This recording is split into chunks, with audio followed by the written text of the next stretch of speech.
আমি মাননীয় সরকার বাহাদুরকে অনুরোধ করব, আমাদের দেশ যারা চালায়, আমাদের সেই মেধাবী মুখগুলো, তাদের প্রশিক্ষণের মধ্যে পরিবর্তন আনতে হবে, ঠিক কিনা? তাদেরকে প্রথম চাকরি পাওয়ার সাথে সাথে আল্লাহর ভয়, কবরের ভয়, হাসরের ভয়, জবাবের ভয়, বিচার দিনের অবস্থা তাদেরকে কানের ভিতরে ঢুকাতে হবে, যাতে সে একটা সিগনেচার করার আগে, একটা ফাইল সামনে দেওয়ার আগে, 1 মিনিটের জন্য দুর্নীতি করার আগে 1000 বার সে ভাবে যে ওই অন্ধকার কবরে তাকে যেতে হবে, ঠিক কিনা কথা বলেন? আজ সেই প্রশিক্ষণ দেওয়া বড় জরুরি হয়ে গেছে। যাদেরকে আমরা অত্যন্ত শ্রদ্ধা করেছি, আমরা বছরের পর বছর গোটা থানা, ইউনিয়ন, জেলা যাদের কন্ট্রোলে দিয়ে দিয়েছি, সেই মেধাবী মুখগুলো যাদের ব্যাপারে আমরা ছিলাম সবাই নিশ্চিত, এই ছেলেগুলো রাত দিন পরিশ্রম করে মেধা দিয়ে আজ এই পজিশনে গিয়েছে। যখন আমরা তাদের ব্যাপারে বিভিন্ন নিউজ দেখছি, আমরা বড় আশ্চর্য হয়ে যাচ্ছি। বুঝতে হবে, যার দিলে আল্লাহর ভয় নাই, তাকে পৃথিবীর কোনো পুলিশের ভয় কিছুই করতে পারবে না, ঠিক কি? তাকে পৃথিবীর কোনো র্যাব, সেনাবাহিনী, কোনো প্রশাসন কিছুই করতে পারবে না। যদি পারত তাহলে প্রশাসনের ভিতরে থেকে আইনের মেকার হয়ে, আইন প্রণয়নকারী হয়ে, আইন রক্ষণাবেক্ষণকারী হয়ে আইনের বিরুদ্ধে কাজ করেছে। আজ লজ্জায় মাথা হেট হয়ে যাচ্ছে।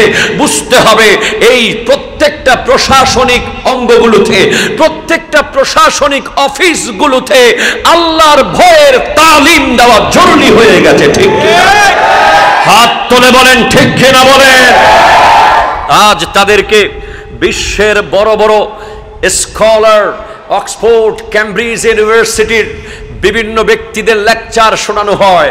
তাদেরকে আজ প্রশিক্ষণ দেওয়ার সময় বিভিন্ন বিজ্ঞানী, বিভিন্ন যারা দুনিয়ার মধ্যে বড় বড় বিজনেসম্যান হয়েছে, যারা দুনিয়ার মধ্যে বড় বড় সাহিত্যিক হয়েছে, কবি হয়েছে, তাদের টপিকগুলো ওই সিলেবাসের মধ্যে দিয়ে দেওয়া হয় বলে আজ আমি বিশ্বাস করি বাংলাদেশের বিসিএস ক্যাডাররা অবশ্যই তাকওয়াবান হতো, আল্লাহওয়ালা হতো, যদি বিসিএস এর প্রশ্নের মধ্যে কোরআন সুন্নাহর একটা অংশ থাকতো। হাত তুলে বলেন ঠিক কিনা?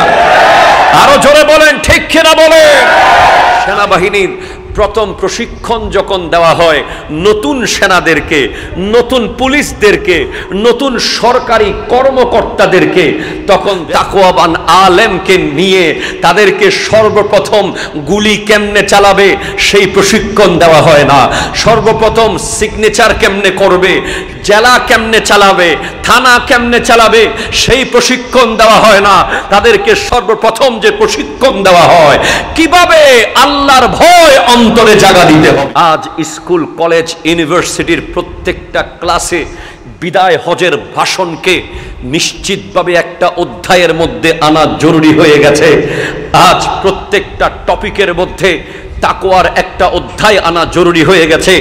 আজ প্রত্যেকটা টপিকের মধ্যে সিদ্দিক আকবরের জীবনী আনা জরুরি হয়ে গেছে, ফারুক আজমের জীবনী রাখা জরুরি হয়ে গেছে, ওসমান জুন্নুরাইন, মাওলা আলী কাররামাল্লাহু তাআলা ওয়াজহুল কারীমের সততার কথাগুলো আজ প্রতিটা ক্লাসে ক্লাসে শিক্ষক ছাত্রদেরকে জানানো জরুরি হয়ে গেছে, ঠিক কিনা?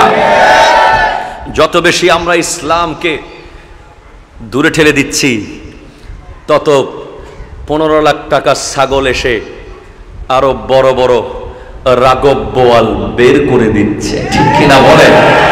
মনে রাখতে হবে, আল্লাহর দ্বীনের ব্যাপারে আল্লাহ রাব্বুল আলামিন নিজেই জিম্মাদার, ঠিক কিনা বলেন?